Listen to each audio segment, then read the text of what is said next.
Yo, welcome to another JefeCast on the 31st January. Happy birthday, Julian. I know it's your birthday, bro. Getting up there, huh? It's a little old now. I know I said I was going to be back on my schedule of things, and apparently I lied, but I'm working to it.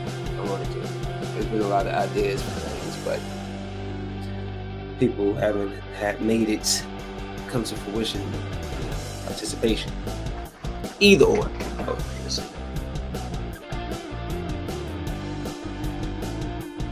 Either or. I'm not going to try to keep it too long. Today we're going to go through a few topics and get out. That's basically what it is. Obviously, I can't start this without bringing up another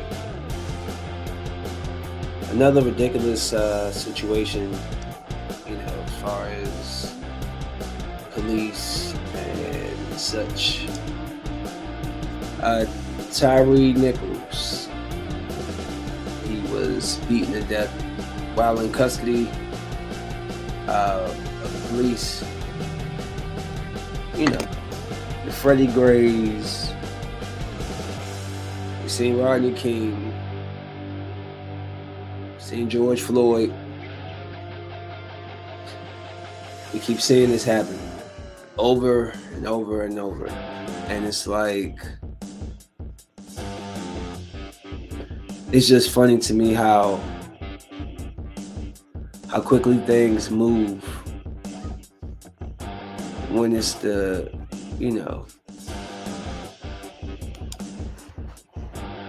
it's just funny how quickly things move, when it's black people.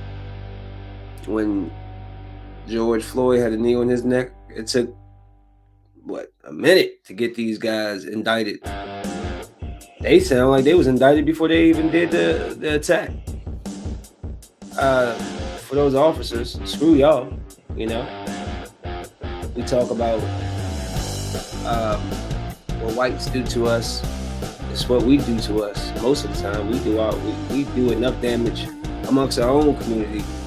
And again, it's just I had the picture of these guys, but I guess there's a reason why the picture didn't upload for the cops. But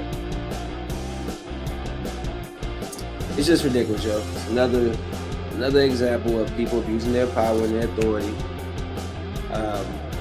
Police officers need to understand that people are fearful of you, especially when you're approaching them 3 and 4 or 5 officers. Right, we're fearful. I don't like being approached by one officer. 5 of them. You know what I'm saying? Like, the video came out. I'm not gonna watch the video. It's no reason for me to watch the video. I've seen it 100 times in other places. I don't need to see it. So, if y'all watch that, good for you. And you get to take that to bed every night and something that you have seen. But now they're trying to say that there's a rumor that Tyree had an affair with the officer's wife. Doesn't matter. Still no reason for you to kill him. You need to talk to your wife. What aren't you doing? You put too much hours in the streets. Now they're trying to flip it. It's the first police report in Tyree Nichols' case does not match video of deadly beat. It's just ridiculous. It's ridiculous. It's what America is, bruh.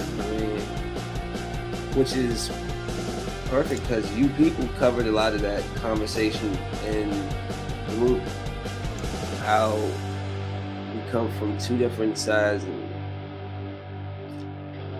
you're on these 2 separate fences, and we can't. As much as we try to relate to each other, we can't. Good white people, even if they're sympathetic to what we go through, that's all you can be, is sympathetic. You can't understand how it is to have people cut their eyes at you and all that stuff. And just like blacks, we don't know what it's like to walk around with privilege. So it's like this. This is the divide. This is a huge divide. So I mean, while the officers definitely deserve to be prosecuted, it's like that. I mean, by nighttime they was already indicted. And I've seen many white officers kill a lot of black men, and it takes months, weeks to get them. They let them go home on leave, non-paid leave for a month or so, and then they eventually get picked up or something. It's just like, it's sad, man. My prayers to the family. And if you are going to protest, please protest peacefully. We don't need more bloodshed, and it's not going to make. Listen, I know. Protest, you're doing it because you feel it's right, and stand up for your rights and fight for what you believe in. I totally understand that. And maybe it makes somewhat of a small difference, but in the totality, it doesn't. It doesn't make a difference. We've been protesting for years. Ever since we had the ability to be free and walk around, and we've always protested, and I'm just going to be honest with you. It makes little change. So if you are going to protest, please protest and be calm and be chill and be simple, because going out there and then starting a war with the police is just, it's not going to benefit our situation. But, like I said, fight for what you believe in. However, most of the time those fights fall on deaf ears. Look at the women that fought for the Roe vs. Wade. They still overturned that. Well, they're going to do what they want to do. So, you can protest, and you can stand outside, and you can block highways, and you can fart on people's car windows, and you can be in people's gas tanks for all I care. But it's not going to make a difference. You got to try to reason with them peacefully. Sometimes violence just begets violence. It's going to bring more. So bring a peace pipe. Let's keep it easy. You people, man, I enjoyed and really liked this movie. I thought that it was well written. It was funny. Basically, it follows Jonah Hill, who's what is he?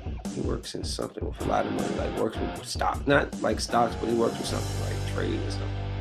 But he has a podcast that he does with his friend, and she's a black girl, and they talk about the culture, and they talk about fashion, they talk about sports, and they talk about music, hip hop, they talk about everything, right? And he's been trying to find somebody to date or whatever, but can't really find anybody. He has a very overbearing mom. His sister is whatever she is. And the father's real cool, but he's kind of a good father as well.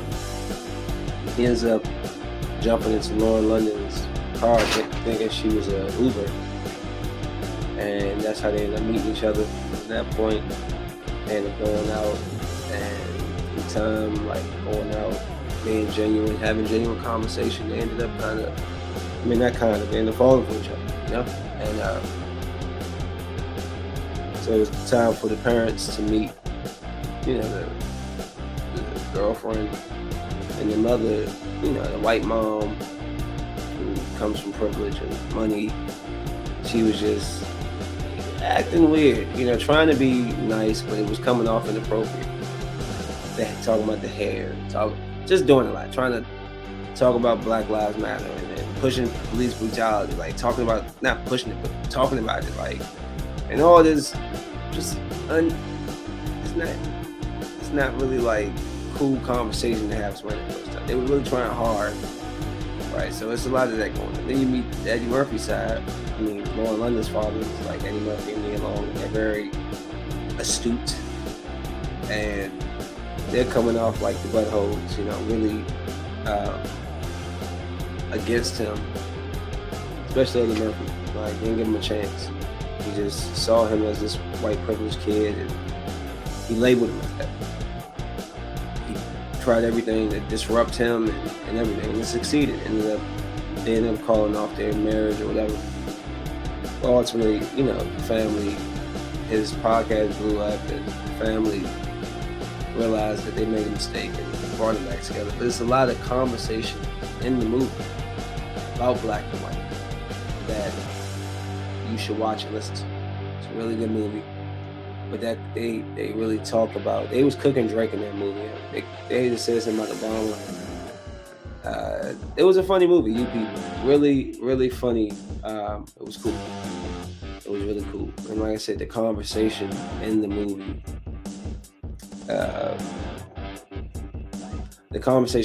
was interesting. They were talking about a lot of stuff, that will make you uncomfortable, and people that, and I'm glad that they finally both had spoke up to the parents, because the parents were just, the father being rude and disrespectful, the mother being inappropriate and just, but it was a good movie. It turned around, nice, happy ending.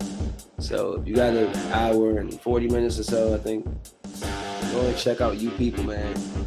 Good movie. It was a different way I've seen Eddie Murphy act. I've never seen, he always, he wasn't none of that. He was talking like a college professor. And very astute, right? That type of stuff. But he had his dry humor. I thought it was a good movie. Let me know what y'all think when you get to see it. I had caught this Violent Night. And actually, it's about a family. It's like a black mother. The father's like white, but the mother and the father are separated. They have a black daughter. She believes in Christmas stories. They bringing the family together. Their mom was like this big boss butthole person. They're bringing all these people together for this Christmas party with the family or whatever, where they all like kiss up to the mom, because the mom is like the money person and blah blah blah. So Santa is like he's lost Christmas hope. You know what I'm saying? Like, in a sense, like, all the kids are greedy. They don't understand what the meaning of Christmas is, and so he just don't be caring. He's drunk, drinking, and throwing up. You know what I'm saying? A whole bunch of stuff. So he ends up landing at this house, and while he was there, somebody tried to rob the family. And apparently, the mother was transferring some money that was basically stolen. It was something she did. It was a whole lot of money. Like, she was trying to transport it to the house, and so the people that infiltrated the house knew everything. Turns out one of the people, an inside man, like one of her death squad people that go and handle her business, they had worked with John Leguizamo's character to infiltrate this safe and take the money. So Santa Claus is there. He hears fighting and commotion, so he was going to leave, but he sees the little girl or whatever, so he basically, Santa Claus started wrecking. And it is hilarious. It's a funny movie. It make it cute because it's the little girl. She has her moments where she makes it a nice balance of her being in there, and then she was on some Home Alone stuff, yo. They had like some Home Alone situations in there that was brutal, yo, and it was hilarious. Like, if you just want to watch like a movie that ain't so serious and like goofy, I'm not gonna spoil the whole jump for you, but like, there was a twist with what happened with the money, and basically Santa Claus is Batman in this show. He don't just go in there and whip everybody ass now. He gets beat up pretty bad. He almost doesn't make it out the jump. But I just seen that Violent Night 2 has been set up. They even had like a cool backstory with like what he was before he was Santa Claus. And he was like this warrior.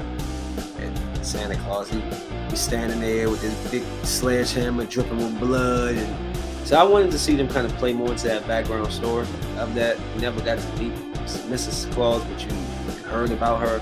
So in this sequel, I'm sure you'll get a little bit of background there. But it's a lot of comedy. It's nice comedy. It's good action. It's a fun movie. When it is, like I said, it's a good movie. Plus, he's fun. So go ahead and check that joint out, man. It's on Peacock, I believe.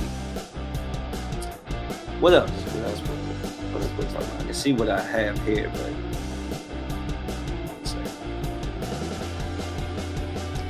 wait. Dang it, where it go? Oh yeah. So yeah, man, you hear about this goddamn Justin Roiland dude, man? Literally, like, is messing up the whole Rick and Morty show. I'm sorry. I don't know how you can continue to make Rick and Morty without the guy who voices the two title characters. Unless you have somebody who can legit be a voice double. I don't know how I feel if I watch Rick and Morty and he don't sound like Rick and Morty. Like, the voices are just important to me as the character. You know what I'm saying? So if you don't know, Justin Roiland he's not Dan Harmon, the creator, but he's the one. He's basically been there with Dan Harmon, but he's the voice. He does the voices for a lot of the people in the show. And it came out that he had some felony domestic assault or violence and imprisonment, or false imprisonment or something. And it's been going on for a while now, but now it's like I guess it's really coming to a head. So Adult Swim dumped him. But then you start looking elsewhere and you start seeing stuff like that he was kind of like a pedophile. He's talking to young 16-year-old girls, you know, calling them jailbait. He was talking about, and actually a lot of his conversation that he was writing sounds like how Rick and Morty would talk in the show. Like, he sounds very aggressive, like he's talking to his Rick persona.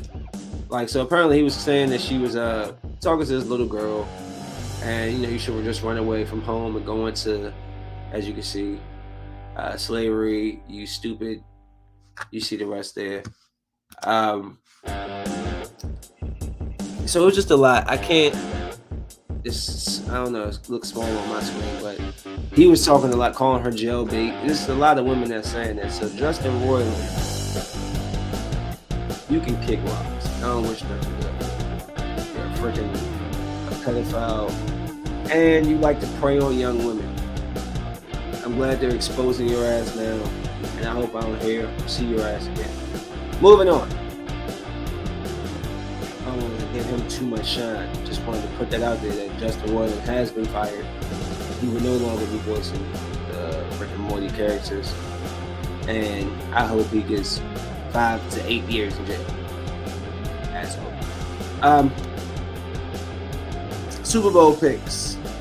Simple. I'm gonna go with the Chiefs here. I'm gonna think about it, but off just quick answer: Chiefs. Jalen is dynamic with the legs. That adds a whole different element of the game when you're able to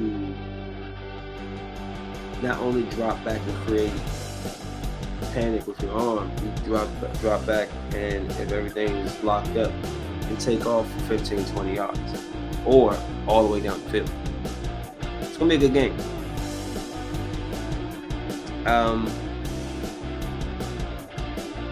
I don't know, man. The Eagles been hot all year though.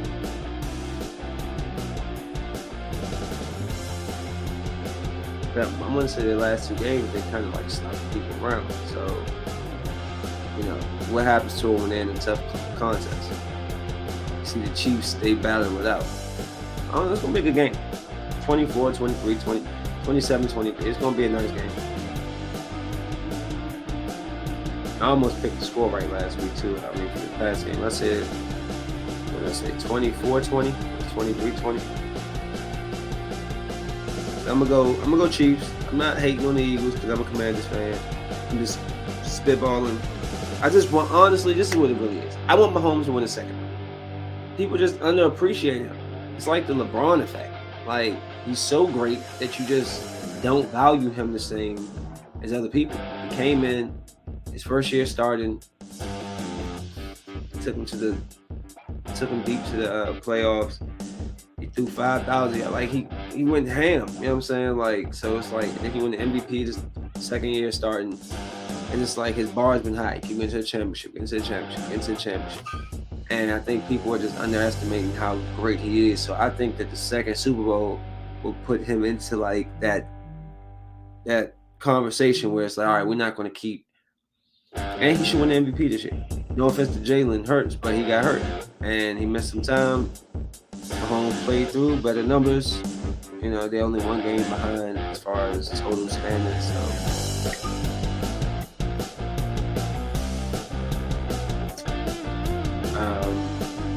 Yeah, that's where we go. For now, in the season 3. That's where we go. I have a question. Are the refs costing my Lakers games? Pat Beverly seems to think so. Pat Bev shows ref photo proof of LeBron getting fouled against the Tech. Leads to frustrating loss. They've cost us, I'm going to say, 3 games in the past like 2 weeks. Often no cause. Deliberate fouls to LeBron at the rim, no cause. How is it that James Harden shoots 20 free throws a game?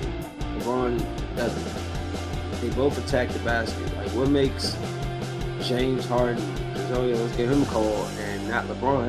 It blows me. I'm not saying give him every call. It's contested, but Tatum clearly slaps his arms. You know what I'm saying? Who else did we play where they did that same thing? Like, yes, we cost ourselves some W's. Philly missing the free throws at the end. That was followed by somebody else we should have beat. Probably the Celtics too. Again, and we blew something right before like overtime or Mavericks. So we've shot ourselves in the foot, but there's nothing worse than not getting the call. And there's been some deliberate fouls, straight up fouls, and nobody will call. Then they come out the next day. Oh, the NBA says, oh, they missed the call. Oh, I don't care about what you said the next day. I need you to go back on that day. I need to call in. Hey, that's not right. And fix it. Go on here.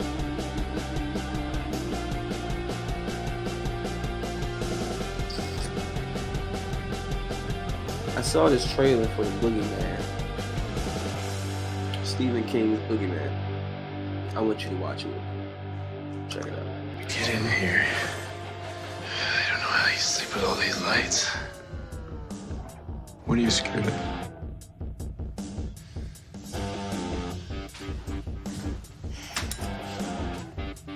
I don't see anything.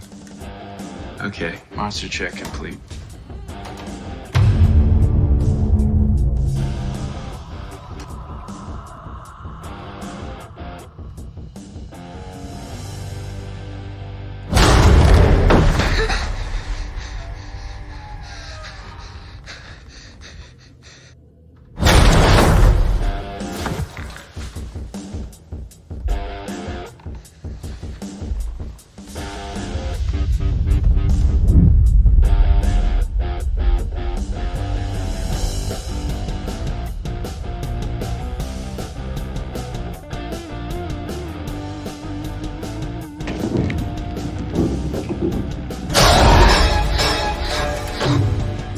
Forever. Hidden.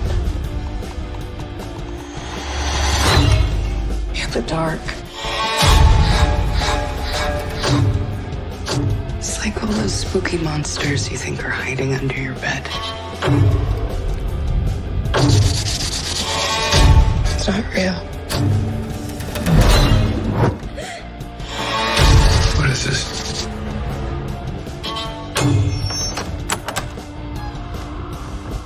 The thing that comes for your kids when you're not paying attention.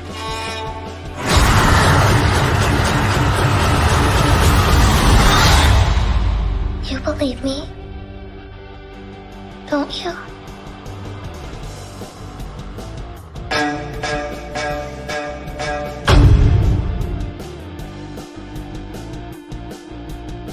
Yeah, so the Boogeyman, that looks good. I like that. For a horror fan. And I am looking forward to that. Anything that's good horror. I did hear that Megan, we got the sequel, green light for I heard she got her green light for the second Megan to come out.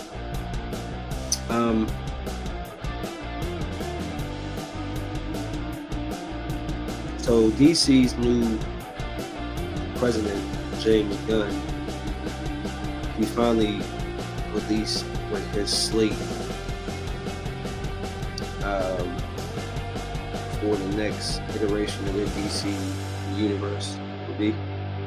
So he says a new Batman movie without Robert Pattinson, but featuring Bruce Wayne's murderous son.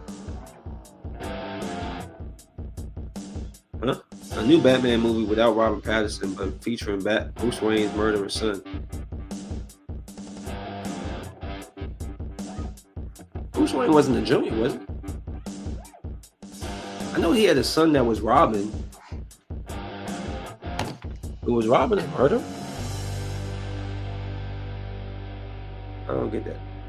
A Superman movie on the release schedule for 2025.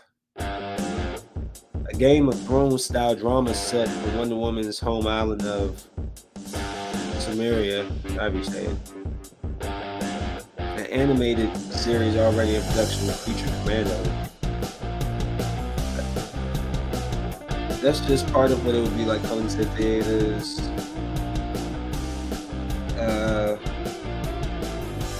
That saying Supergirl movie, Green Lantern TV show. I'm curious. I mean, he makes good movies. I mean, if you haven't seen Peacemaker was good. The Guardians movies are good. The Guardians Holiday special is good. Outside of that, I'm not sure if I've ever seen a James Gunn movie. Who is James Gunn? Like, what movies has he made? I only know half of these people only because of Marvel. At this point, I think. So he's been around since 1989. I mean, I know he has some stuff. Oh, he was on Dawn of the Dead. That's my movie. He wrote for Dawn of the Dead. He wrote for the two Scooby-Doo live action in 2002 and 2004. Slither, Super, Guardians of the Galaxy, The Belko Experiment. He was a writer. Guardians again. Brightburn, he was a producer. I thought Brightburn was alright. Suicide Squad, Guardians of the Galaxy, Superman Legacy, Coyote vs. Acme. What? What's that? Is that gonna be live action or cartoon? I would like to see that. Yeah, I mean, he don't have like a crazy, to be around as long as he was.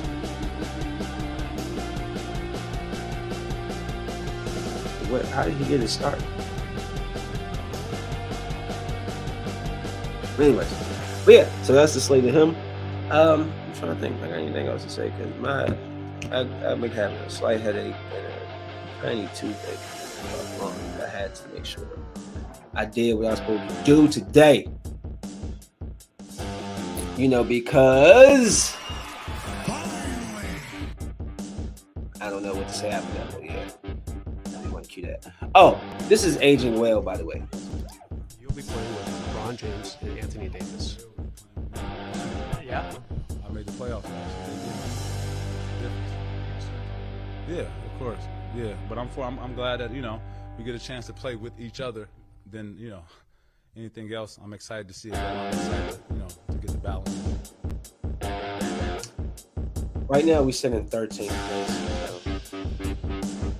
With that being said, I'm just keeping under 30 minutes there. And I'll come back with some more later. Smoke weed. Take it easy. I got it.